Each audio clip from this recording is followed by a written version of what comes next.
სახელითა მამისათა და ძისათა და სულისა წმინდისათა.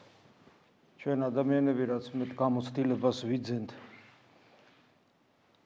ზოგადად ცხოვრებაში, მით უმეტეს სულიერ ცხოვრებაში, ყოფით საქმიანობაში, ასაკიც გვემატება, უფრო მეტად და მეტად ვაფასებთ იმ წუთებს და წამებს, რომლის დროსაც განგვიცდია შინაგანი მყუდროება, რომელიც თავის თავში მოიცავს ესეთი ერთგვარ ჩუმ განცდას სიხარულისა, ბედნიერებისა, დაცულობისა, იმედისა, სიყვარულისა, სამართლიანობისა, მარადიული სიცოცხლისა.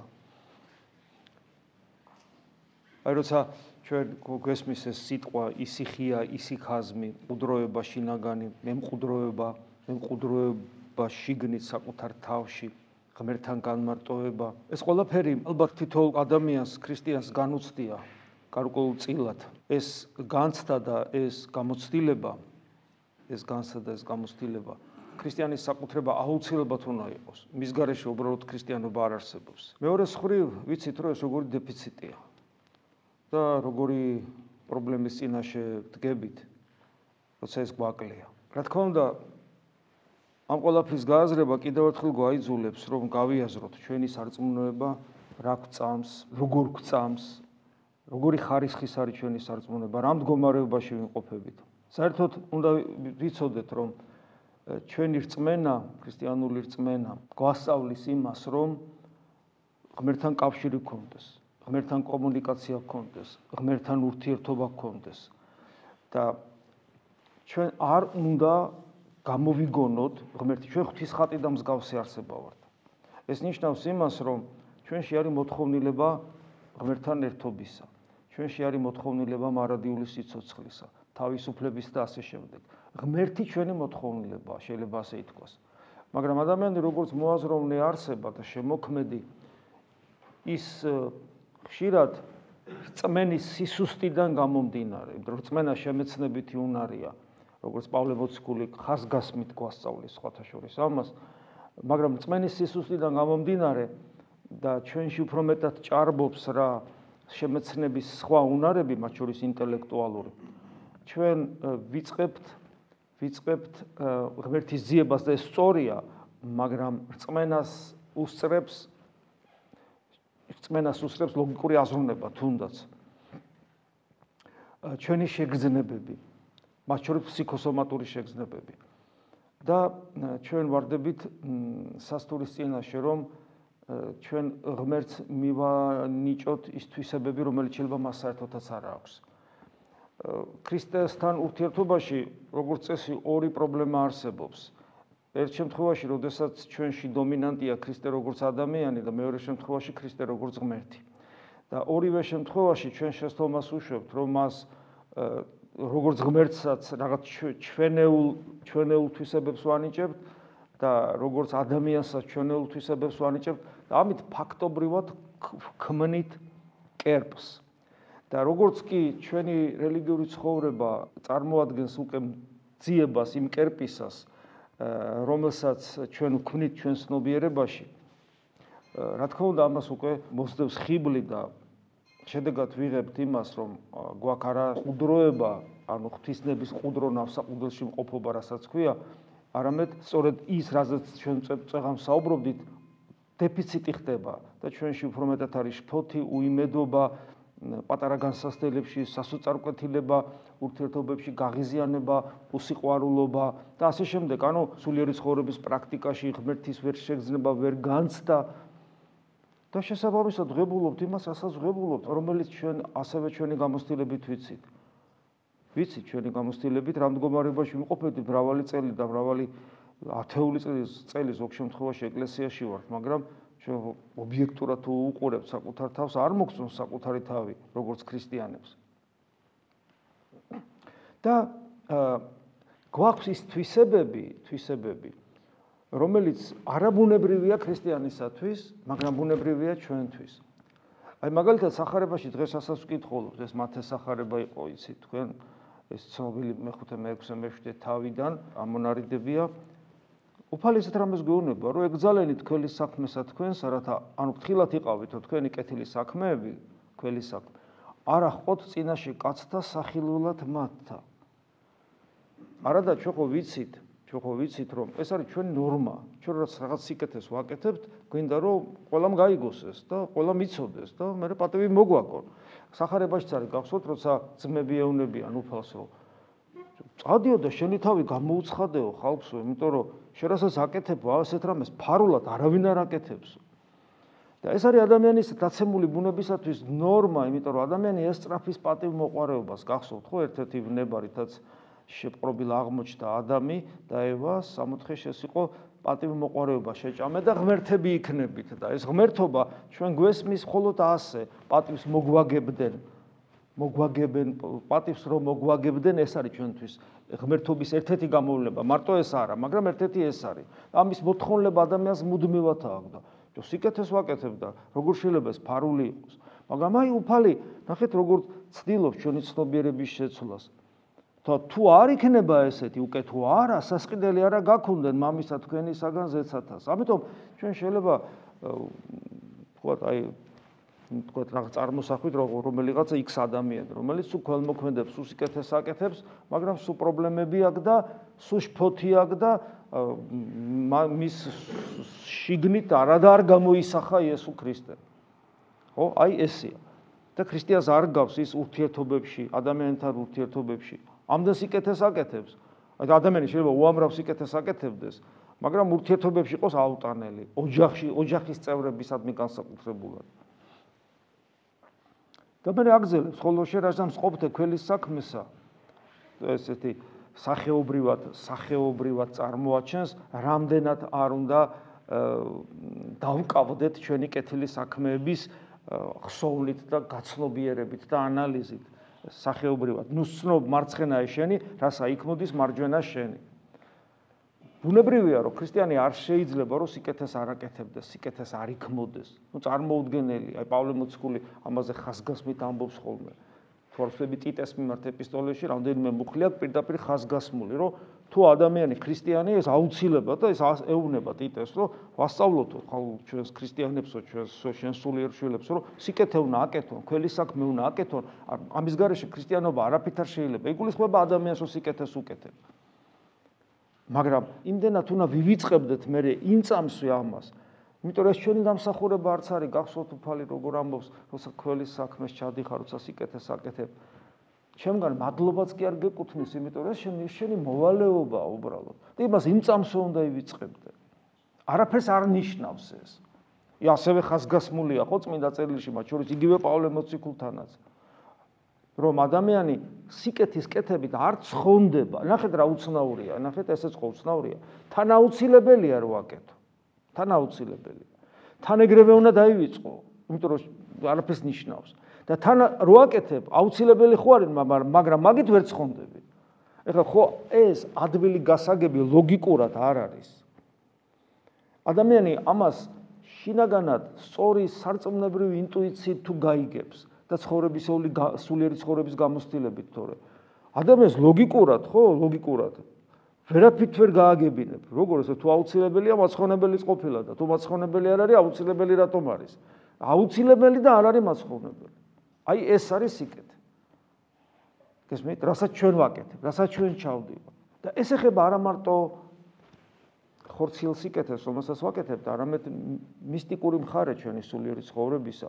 იმიტომ რომ ჩვენ ნებისმიერ მდგომარეობაში, ნებისმიერ სიკეთეში, ხორციელს თუ სულიერში საკუთარ პატივს ვეძებთ.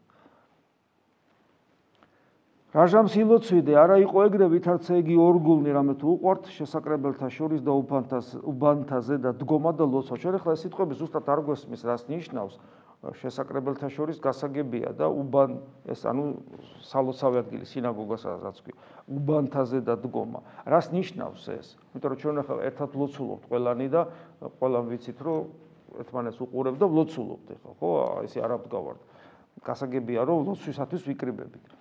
უბანთაზე და დგომა ხარისხევლების რელიგიურ ცხოვრებაში ეთყობა არსებობდა რაღაც განსაკუთრებული წესი, როცა ისინი აი ყველა საჩვენებლად იქ სადაც საჭირო იყო თუ არ იყო ყველგან ესე იგი ამის დემონსტრირებას ახდენდნენ თავიანთი ღვთისმსახურებისა თქვათ რაღაც აი ლოცვითი მდგომარეობისა დემონსტრირებას ხელოვნურად ახდენდნენ შეიძლება ამაზეა საუბარი და თუ ეს რა თქმა უნდა დემონსტრირებისთვის ხდება ყოველად დაუშვებელია იმიტომ რომ ამითაც შენ პატივს იცხოვ ცნობიერად, იმიტომ რომ ითვლებოდა რომ ლოცველი ადამიანი და ესე იგი კარგია ღმერთის წინაშე არის წარსდგომელი და გვახსენდება მეზორისა და ფარისევლის ლოცვა, როცა ასე დემონსტრაციულად ხმამაღლა ფაქტობრივად ლოცულობს, მადლობას ეუბნება და იქვე განეკითხავს აი ესეთი ნაგავი რო არა ვარ, როგორც ეს მეზორე და იქვე ჩანს, რომ ეს ლოცვა სინამდვილეში ლოცვა არ არის. რათა ამას აკეთებენ იმიტომ, რათა ეჩვენონ კაცთა. ამინ გეტყვით თქვენ მიუღებიეს სასყიდელი მათი. აი ეს მიუღებიეს სასყიდელი მათი, ესეც ძალიან მნიშვნელოვანია, იმიტომ რომ ესე იგი, რასაც ითხოვ, ღმერთი გაძლევს იმას. პატივი გინდა, ხალხის სიყვარული გინდა, ხალხის დაფასება გინდა, თქვა რომ აახ ეს რა მაგარი ვიღაცა არის. კი ბატონო, ამას იღებ. და მერე რა? მიგიღებია და მერე და არც არაფერი. შენერი მომაკვდავი, რომელიც შენთან ერთად ცოტა ხანში 3 კილო ძვალი გახდება, როგორც ესე ვამბობ ხოლმე, გაქებს შენ დიდი ამბავი რო გაქებს. არაფერს არ ნიშნავს ეს, აბსოლუტურად არაფერს არ ნიშნავს. ხოლო რაჟამს ილოცვიდე, შევეთ საუნჯესა შენსა და ახაშკარი შენი და ილოცე მამისა შენისა მიმართ ფარულად და მამაი შენი რომელი ხედავს დაფარულსა მოგაგო შენ ცხადად.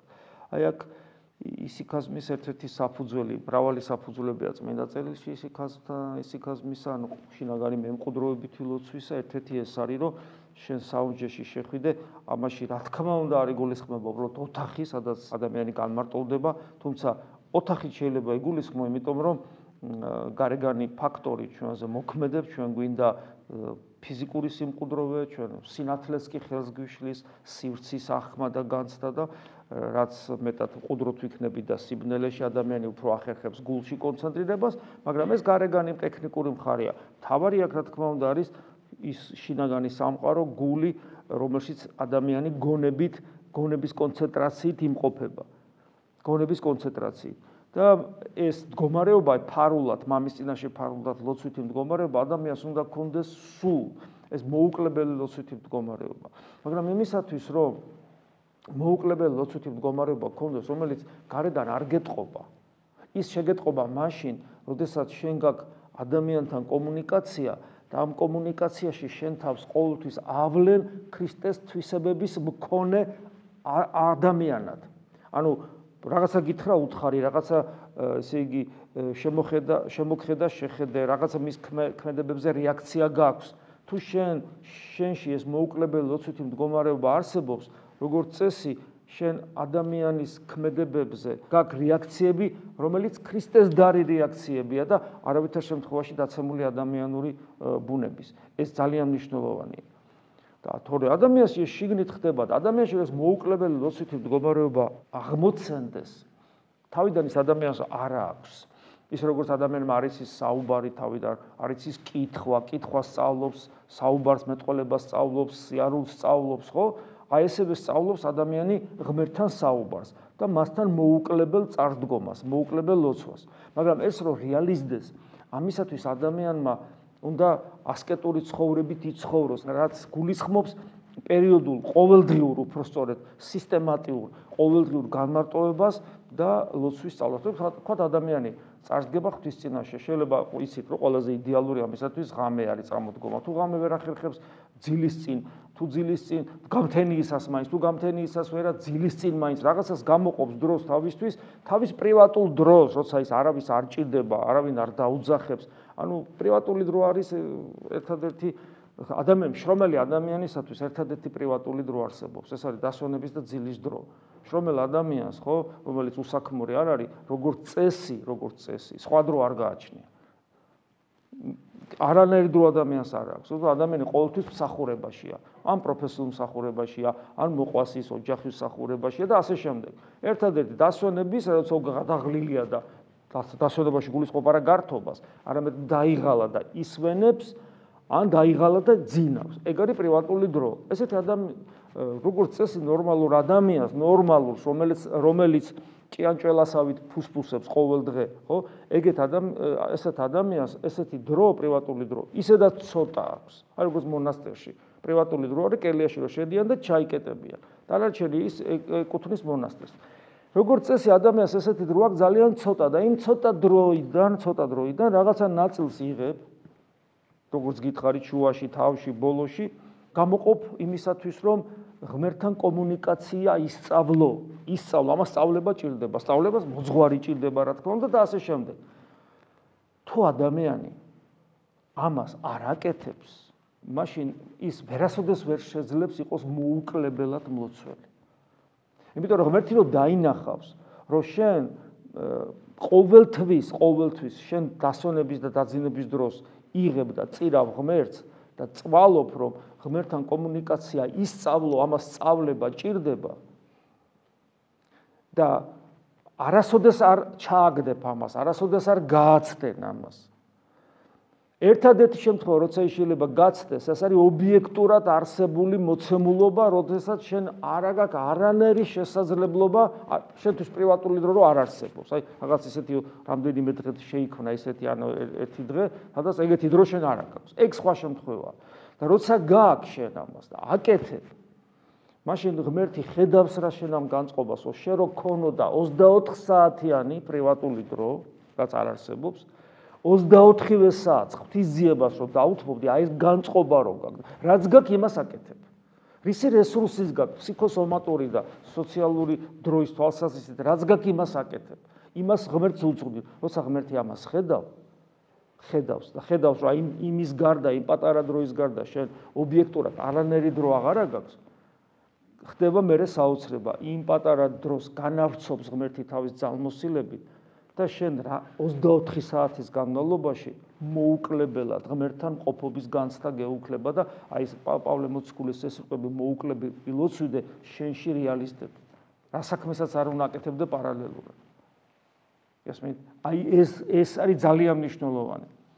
და ამიტომ დიახაც აი ეს შიგნით შესვლა და იქ ღმერთთან ურთიერთობის სწავლა და ვარჯიში არის უაღრესად მნიშვნელოვანი. და ცხადად მოგაგებსო და პირველი სიცხადე სწორედ ეს არის ღმერთის განცდა რო ჩდება შენში და შინაგანი სიმყუდრო ვერითაც დავიწყე, სიმშვიდე, ბედნიერების განცდა, მოყვასისადმი სიბრალული და სიყვარული, მიმტევებლობა, დიდსულოვნება, ყველას მიმართ აბსოლუტურად. რო აღარ არსებობს გაღიზიანება, გაბრაზება, შურიზიება, აღარაფერი აღარ არის, ქრება, როგორ თან ხვდები რომ შენგან კი არ არის, შენში არსებული ღმერთია ეს. ასევე ძალიან მნიშვნელოვანი, რომელიც სამწუხაროდ ჩვენ ვერ თავისუფლდებით ამისგან. დარაჟამ სილოცვიდე, ნუ მრავალსა იტყვით, ვითარცა იგი წარმართაგანი, რამე თუ გონებდნენ ვითარმეთ მრავლისა მეტყოლებითა მათითა ისმინოს მათი. აქ ამ სიტყვების ხშირად არასწორი გაგება განსაკუთრებულად სექტანტებიდან წამოსული ქრისტიანებისგან, რომლებიც ვერ თავისუფლებიან სექტანტური მენტალობისაგან და აღიზიანებთ იესოს გონიებების მიერი ლოცვა და თუნდაც ამ სიტყვებზე დაყრდნობით რა არის კაცო ერთხელ ხო თქვი უფალო იესო ქრისტე შემიწყალე და რა არის ეს გაუთავებლად წარმოდგენა რო არ აქვს ადამიანს არც წმინდა წერილზე, არც სულიერ ცხოვრების პრაქტიკაზე და ასე შემდეგ. და ეკლესიის როლზე, გესმით? ეკლესიის როლზე. აი წეღანაც რომ ამბობდი, შენ ღმერთის წინაშე დგახარ, ღმერთს ეძებ და ეძებ რითი, ხო? შენი აზრით, შენი სიმართლით, შენი ცნობიერებით, შენი გონებით, შენი ლოგიკით და გავიწყდება რომ ეკლესია არის ქრისტეს მისტიკური სხეული, რომელშიც დაგროვილია 2000 წლოვანი გამოცდილება ღმერთის ძიებისა და როგორ შეიძლება რომ აგერ 21 საუკუნის ადამიანმა შენი ლოგიკით ეძებო ღმერთი და არ გაითვალისწინო 2000 წლოვანი გამოცდილება თან ვისი გამოცდილება და რისი გამოცდილება ერთი ლიტონი ადამიანის თუ ქრისტეს მისტიკური სხეულის გამოცდილება არ გაითვალისწინო. ასევე როცა ადამიანს სულ მუდამ ყოფითი პრობლემები აქვს და ღმერთს ბევრს ელაპარაკება ამის შესახებ და აი აქ გეუბნება რომ წარმართი ნუხარო. ბევრჯერ ეუბნები ესმის, ხო? და ნუ ემსგავსებით თომატო რა და მე გვიხსნის ორჯერ 2-4-ია რამე თუ იცის მამამან თქვენმან რა იგი გიხს თქვენ ანუ რა გჭირდება თქვენ მამა მიცის და სადა როდის იცის ვიდრე თხოვამდე თქვენ და მისგან სანამ ითხოვ მანამდე იცის ანუ ლოცვის მთავარი мотиваცია არ არის თხოვნა რაღაცის ეს არის როგორც მე 1000 ხარისხოვანი ყველაფერი იცით ჩვენ რა პრობლემაც გვაქვს ხოლო თქვენ ესრეთ ილოცვიდეთ და გახსოვთ ეს ცნობილი ხო მამაო ჩვენო როცა მამაო ჩვენო სასწავლის რა არის მამაო ჩვენო მამაო ჩვენო თი რას გვეუბნება ერთი გვეუბნება მამაო ჩვენო თი გვეუბნება რომ თავარი мотиваცია ლოცვისა ეს არის შენი ღმერთთან კომუნიკაცია მამა-შვილური კომუნიკაცია ლოცვის თავარი мотиваცია არის ღმერთთან კომუნიკაცია პიროვნული ოღონდ შვილისა მამასთან არა უბრალოდ ქმნილებისა მამასთან არამედ სტატუს განიჭებს შვილი სტატუსი ძალაუფლება ხელმწიფება მეფის შვილს ხელმწიფება აქვს მეფის შვილს ძალაუფლება აქვს მეფის შვილი ხარ გესმის მამის შვილი ანუ უზეციური მეფის შვილი ანუ კომუნიკაცია ღმერთთან ლოცვის თავარი мотиваცია არის კომუნიკაცია ღმერთთან შვილის სტატუსით რომ გექნება ეს არის ლოცვის мотиваცია შესაბამისი პასუხისგებლობით ამიტომაც არის რომ წმინდა იყავ პირველივე ცათაში ნახო წმინდა იყავ სახელი შენი რომ გეუბნება ანუ იმისათვის რომ შედგეს ერთადერთი ღირებულება ანუ სიწმინდე როგორც ღირებულება შენსში შენს არსებაში უნდა იყოს ღმერთი ამას უნდა ხვდებოდე ეს არის ყველაფერი და ამის ფონზე რომელთა მიმართ ეპისტოლედან როგორც პავლე მოციქული დღეს გვეუბნებოდა რადგანაც ეს არის ლოცვის ანუ ღმერთთან კომუნიკაციის კავშირი ეხლა დიდი მარხვა იწყება და განსაკუთრებულად უნდა გაგვიმძაფრდეს ეს განცდა რომ აი ეგების გამოვიყენო ეხლა ეს დიდებული 48 დღიანი პერიოდი რომ რაღაცა თვისობრივად ახალი ნაბიჯი გადავდგა ღმერთთან ურთიერთობაში რომ ეს შვილებრივი სტატუსით წარსდგე მის წინაშე შესაბამისი პასუხისგებლობებით რომ შვილი პასუხისგებლობას ნიშნავს და არა იმას ამაზეც არის ხო წმინდა წერილში პასუხი რომ ის არის აბრაამის შვილი ვინც მისი აღთქმის შვილია თქვა ისააკი და არა ისმაილი ხო ისააკი როგორც აღთქმის შვილი ეგათ ხორციელ შვილზე არ არის საუბარი ნამდვილ შვილზეა საუბარი პასუხისგებლობით აღჭურვილ შვილზეა საუბარი და ეს ასეთ დროს პავლე მოციქულის სიტყვები კიდე თან მარხვის წინ ძალიან მნიშვნელოვანია რადგან ღვთის სასუფეველი სასმელს საჭმელი კი არა ხო ჩვენ კონცენტრირა აი ხა მარხვა იწყება და წავიდა ლობიო კარტოფილი რაღაც ეს კი ბატონო ხორციელი საკვების ვიკლებთ რა თქმა უნდა კუჭს თუ ვერ მოერია აბა რას მოერევი კუჭი ყველაზე ადვილი მოსარევია მაგრამ ეს არაფერს ნიშნავს აი ნახეთ აუცილებელია ხორციელი მარხვა მაგრამ არაფერს ნიშნავს და პავლე მოციქულის ეს სიტყვები საჭმელ სასმელი კი არ არისო და სხვაგანაც ამბობს პავლე მოციქული საჭმელ სასმელი არც მიგაახლოებს და არც დაგაშორებს ღმერთს ანუ გეუბნება რომ სულ ერთიაო რასჭამ გესმით სულ ერთია რასჭამ და ამასთან ეკლესია გიკითხავს ამ სიტყვას კიდე საგვიკითხავს სიტყვები ხო მომზადების პერიოდში გიკითხავს დიდ მარხვის წინა პერიოდში რომ სულ ერთია რასჭამ ადამიანი შეიძლება დაიბნეს თუ სულ ერთია რას ვიკლავ თავს საქმეც ამაშია რომ ეს ხედვა ძალიან მნიშვნელოვანია თან აუცილებელია და თან მნიშვნელობა არ აქვს პრინციპული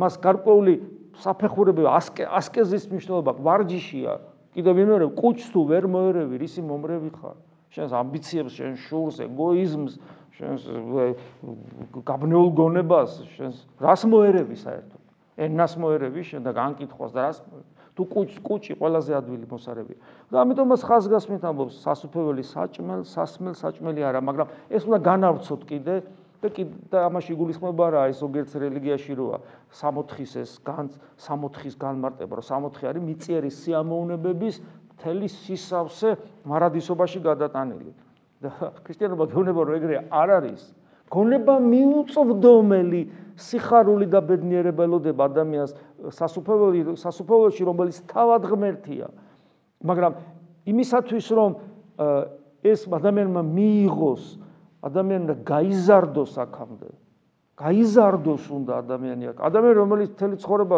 უკაცრავად მარშრუტკის მუსიკებს უსმენს, ვახი რო ჩავთო, ნამდვილად არ მოეწონება. იმიტომ რომ მისი გემოვნება გადაგვარებულია. ადამიანი რომელსაც სერიოზული ლიტერატურა არ წაუკითხავს და მარტო რაღაც სისულელებს კითხულობდა, რა თქმა უნდა ვერ გაიგებს ვერც შექსპირის, ვერც დოსტოევსკის, ვერაფერს ვერ გაიგებს, კაცო.